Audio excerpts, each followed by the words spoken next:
आज का जो हमारा टॉपिक है वो है हिस्ट्री ऑफ टेक्सटाइल, जो आपका सब्जेक्ट है टेक्सटाइल डिज़ाइनिंग। ठीक है, तो इसमें इससे पहले था कि आपका कि टेक्सटाइल क्या होता है।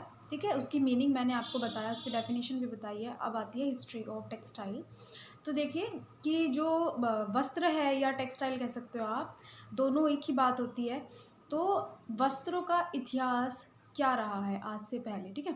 तो आज ही नहीं, मानव का वस्त्रों से संपर्क प्राचीन काल से ही हो रहा है। यानी कि वो जो वस्त्र है, वस्त्र को धारण करते हैं या वस्त्र को किसी ना किसी रूप में ग्रहण करते हैं, यूज़ करते हैं, उसको आज से नहीं बल्कि बहुत प्राचीन टाइम से या प्राचीन काल से ही उनका संबंध वस्त्रों का व्यक्ति से काफ़ी पुराना है या काफ़ी प्राचीन काल का है।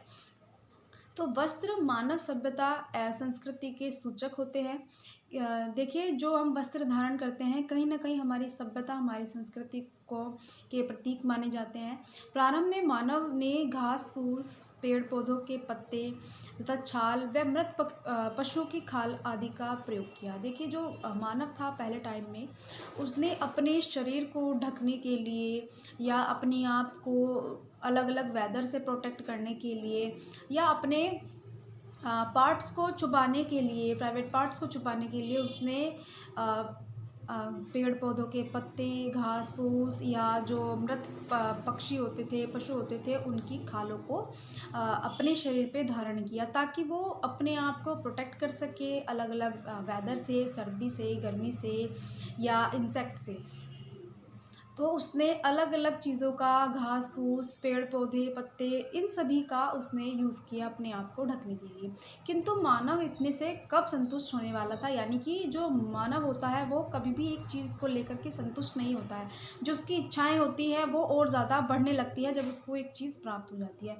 तो उसकी तीव्र बुद्धि, सॉरी ये थोड़ा गलत लिखा गया है यहाँ पे, उसकी तीव्र बुद्धि ने वस्त्रों की उत्पत्ति के साधन एवं वस्त्रों को बुनकर तैयार करने की जो कला है उसको खोज निकाली। वो भी कैसे, यानी कि वस्त्र को किस प्रकार से बनाना है या किस तरीके से उसका निर्माण करना है या उसके क्या क्या सोर्सेज हो सकते हैं, ठीक है। या वस्त्रों को बुनकर, यानी कि बुनना एक वीविंग मेथड भी होता है हमारा, निटिंग मेथड भी होता है।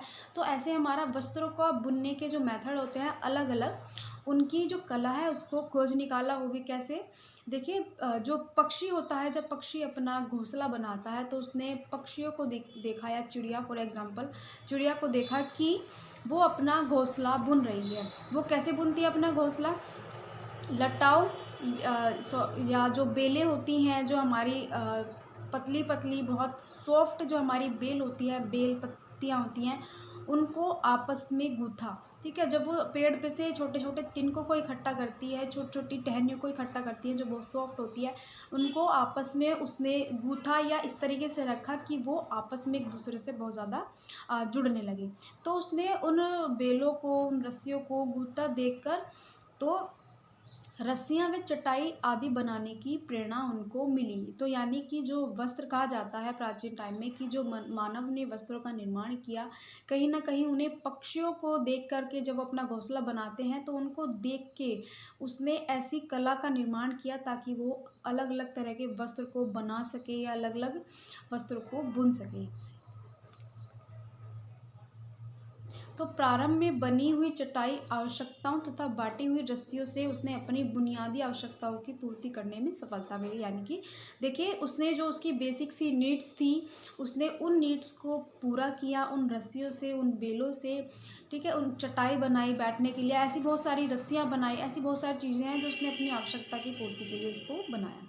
तो सामग्री को लाने तथा ले जाने, शिकार को बाँधने तथा पकड़ने आदि फँसाने, इन चीज़ों को रखने के लिए, देखिए अगर किसी भी एनिमल को या किसी भी जानवर को पकड़ना है, तो उसको पकड़ने के लिए, उसको बांधने के लिए, या फिश है उसको एक तार में फंसाने के लिए, या कोई जानवर है, मृत जानवर है, उसको लाने ले जाने के लिए उसने क्या किया, अनेक कामों के लिए उसने तिनकों तथा नरम टहनियों को गूंथ कर, यानी कि आपस में उसने वीविंग की, उनको बुना या उनको आपस में ऐंठन दी और डोरियां बनाई। इन्हें निर्मित करने की प्रक्रिया ही वास्तव में वस्त्र निर्माण कला की प्रेरणा बनी। यानी कि मानव ने जो वस्त्र निर्माण करने की जो कला निकाली है, वो कैसे निकाली है, वो पक्षियों को देख करके या उस समय प्राचीन काल में जो उनकी आवश्यकताएं होती थी उनकी पूर्ति की, और उसी से धीरे धीरे उसने वस्त्र का निर्माण किया। या कह सकते हो आप कि सभ्यता के जिस तरह सभ्यता का विकास होता चला गया, सभ्यता विकसित होती चली गई, उसी तरह व्यक्ति ने या मानव ने वस्त्रों के निर्माण की जो कला है उसको और ज़्यादा सुधारा।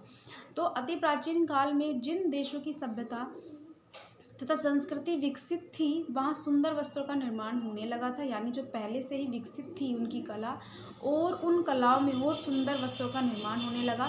तथा मिस्र, यूनान तथा भारत सुंदर वस्त्रों के निर्माण के लिए प्रसिद्ध थे। क्योंकि देखिए भारत में जो राजा महाराजा होते थे उनको उनके जो वस्त्र होते थे, उनकी जो वस्त्रों में जो रेशे यूज़ किए जाते थे या जो भी एसेसरी यूज़ की जाती थी वो बहुत महंगी होती थी। उनकी जो कारीगरी होती थी वस्त्र को निर्माण करने की, कहीं न कहीं इसमें सोने चांदी का यूज़ किया जाता था। तो मिस्र, यूनान और भारत सुंदर वस्त्रों के निर्माण के लिए प्रसिद्ध थे। मध्यकालीन युग में भारत में राजाओं के सुंदर वस्त्रों का निर्माण होने लगा, और राज परिवार के लिए विशेष रूप से वस्त्रों का निर्माण होता था। यानी कि जो राजा महाराजा होते थे उनके जो वस्त्र बुने जाते थे वो बहुत विशेष कारीगरों के द्वारा बुने जाते थे, और जो कारीगर वस्त्रों को बुनते थे वो वस्त्रों को बुनने की जो कला होती थी वो उनके हाथों की होती थी। वो किसी भी मशीन का यूज़ उस टाइम नहीं करते थे। लगभग वो हाथों से ही अपनी कला को और ज़्यादा विकसित करते थे, या वस्त्रों को और ज़्यादा सुंदर वस्त्रों का निर्माण करते थे। तो जिनमें अत्यधिक श्रम एवं समय लगता था, क्योंकि देखिए अगर कोई अच्छा कारीगर वस्त्र निर्माण करता है तो उसमें वो क्या करेगा, जब वो हाथों से किसी चीज़ को बुनता है, मान लीजिए अगर आप कोई भी निटिंग मेथड से कोई भी एक स्वेटर बुनते हो तो उसमें सिर्फ वूल का एक ही थ्रेड होता है, लेकिन जब आप 2 सिलाइयों से उसको बुनते हो तो उसमें टाइम भी लगता है और उसमें जो आपकी मेहनत होती है तो वो भी लगती है। तो ये तो सिर्फ एक आपका फॉर एग्जांपल था कि अगर हाथ से आप कोई भी कपड़ा बुनते हो तो उसमें समय और मेहनत दोनों लगती थी। तो उसी तरह उस टाइम में जो वस्त्रों का निर्माण होता था विशेष कारीगरों द्वारा, वो भी हाथों से होता था, तो उसमें समय और मेहनत दोनों लगती थी। एवं ये वस्त्र वास्तव में कला के अद्वितीय, अपूर्व एवं अनोखे नमूने होते थे। यानी कि वो जो वस्त्र होते थे वो एक तरीके के अद्भुत वस्त्र निर्माण होते थे, या उनमें बहुत अच्छी एसेसरीज़ का यूज़ किया जाता था जो नॉर्मल व्यक्तियों के लिए ना होकर के सिर्फ राजाओं महाराजाओं या जो विशेष व्यक्ति होते थे उनके लिए ही विशेष कारीगरों द्वारा वस्त्रों का निर्माण होता था, जिनमें अलग ही नमूने बनाए जाते थे। यानी उस टाइम के जो पैटर्न होते थे डिज़ाइन के या नमूने होते थे वो जो हमारी नेचर यानी जो हमारी प्रकृति पे निर्भर होते थे। जैसे मान लीजिए किसी पक्षी को बना दिया, या जो हमारे फ्लावर्स होते हैं, लीव्स होती है, उनको बना दिया, या बेल बना दी, या किसी भी प्रकृति का जो एक चित्र होता है उसको दर्शाया जाता था। तो इस तरह उस टाइम में बहुत ही सुंदर और अनोखे नमूने बनाए जाते थे। तो इस काल के वस्त्र अपने कलात्मक सौंदर्य के कारण राजा रानियों को विशेष रूप से प्यारे थे, क्योंकि उनके जो वस्त्र बनाते थे वो अलग विशेष कारीगरों द्वारा बनाया जाता था। तो तथा वस्त्र बनाने वाले कारीगर स्वनिर्मित, थोड़ा सा ये गलत हो गया है, स्वनिर्मित वस्त्रों के बदले में इच्छानुसार पुरस्कार प्राप्त करते थे। कि देखिए जब वो बहुत सुंदर राजा रानियों के लिए वस्त्रों को बनाते थे तो इसमें कहा गया कि वो उसके बदले यानी कि उसका मूल्य के बदले जब वो वस्त्र को बनाते थे तो अपनी इच्छानुसार वे पुरस्कार प्राप्त करते थे। पुरस्कार में उन्हें चाहे जो भी चीज़ें मिल जाती थी। अत्यधिक सूक्ष्मता तथा अपूर्व सौंदर्य के लिए इन वस्त्रों की जो प्रसिद्धि है वो दूर दूर तक फैल जाती थी, यानी कि बहुत दूर दूर देशों तक फैलती थी। कि जैसे मान लीजिए भारत में पहले टाइम में जो राजा महाराजाओं के वस्त्र होते थे वो बहुत ज़्यादा कीमती और बहुमूल्य होते थे। क्यों? क्योंकि उन वस्त्रों का जो निर्माण होता था एक तो वो नेचुरल फाइबर्स से बने होते थे, दूसरी चीज़ उनमें बहुत ज़्यादा कॉस्टली एसेसरीज यूज़ होती थी। जैसे हमारा सिल्वर का यूज़ किया जाता था, सिल्वर फाइबर्स या सिल्वर को थ्रेड में आपस में मिक्स करके बनाए जाते थे, गोल्ड का यूज़ किया जाता था। तो ऐसी बहुत सारी कीमती एसेसरीज़ को यूज़ करके बहुत अच्छे अच्छे वस्त्रों को बनाते थे। तो जो ये वस्त्र होते थे भारत के, ये बहुत ज़्यादा जो इसकी प्रसिद्धि है वो बहुत दूर दूर तक फैल जाती थी। तो विशेष प्रकार के वस्त्रों को बनाने के लिए भिन्न भिन्न परिवार के विशेषज्ञों का क्षेत्र बढ़ता गया।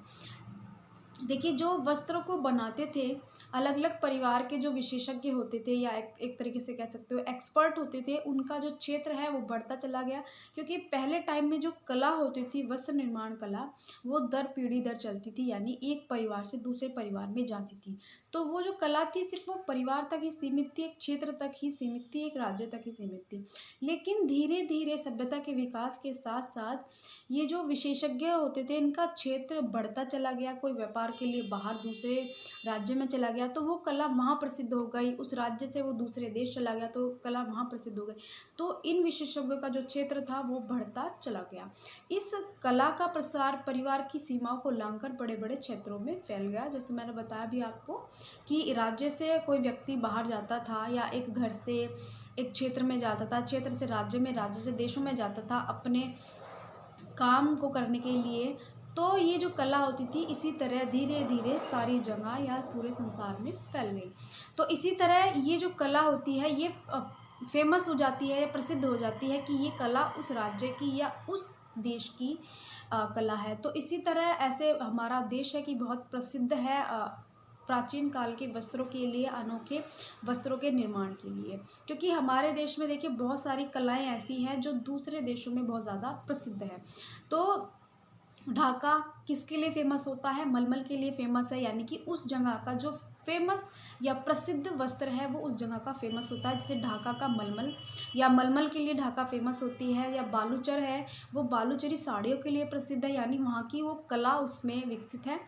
बनारस है, बनारस किस लिए फेमस है? बनारस बनारसी वस्त्रों के लिए फेमस है। चंदेर है, चंदेर चंदेरी साड़ियों के लिए फेमस या प्रसिद्ध हो गया है।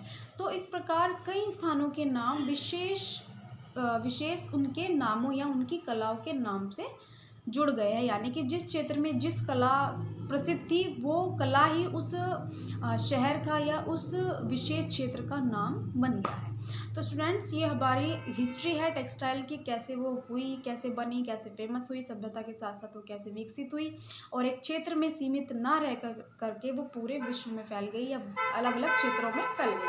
तो जो इसके आगे का जो भी टॉपिक है वो मैं आपको नेक्स्ट वीडियो में बताऊंगी, लेकिन जो आपकी हिस्ट्री ऑफ टेक्सटाइल है वो यहाँ पे कंप्लीट हो गई है।